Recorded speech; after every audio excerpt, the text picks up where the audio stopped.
There are new reports tonight that Equifax was hit by a breach months before the big one.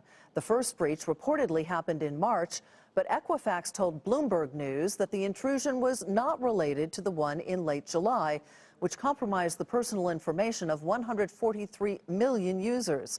Some have criticized Equifax's handling of the cyber attack, including not being able to identify whose information was even stolen. But Equifax is not alone. Other companies like Yahoo and Target also struggle to understand the severity of their own attacks. And as Andrea Day reports, some companies have no response plan at all.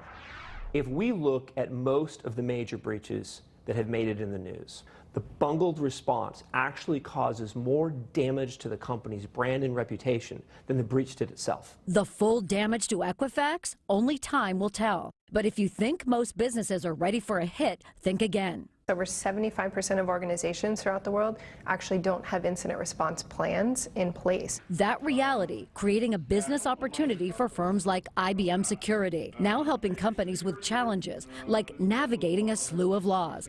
There are 47 different breach disclosure laws in the 50 U.S. states. Like this, California requires notification even if encrypted information was breached. New York mandates state agencies are notified. And nationwide, if health information was breached, you may be required to notify the media. Meanwhile, Alabama, New Mexico, and South Dakota have no data breach laws. And when it comes to a hack, the old adage is true: time is money.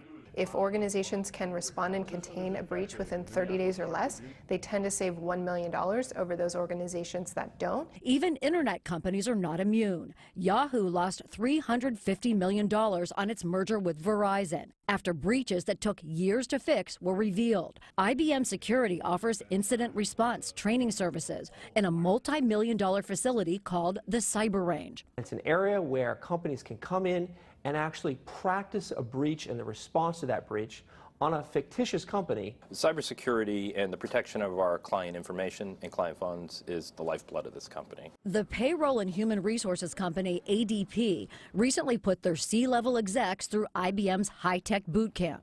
It's as important for me to understand how to respond during a crisis as it is for my team to be able to operate in a crisis. And the Cyber Range can simulate common cyber attacks, allowing execs to train on breach response before customer data is even at risk.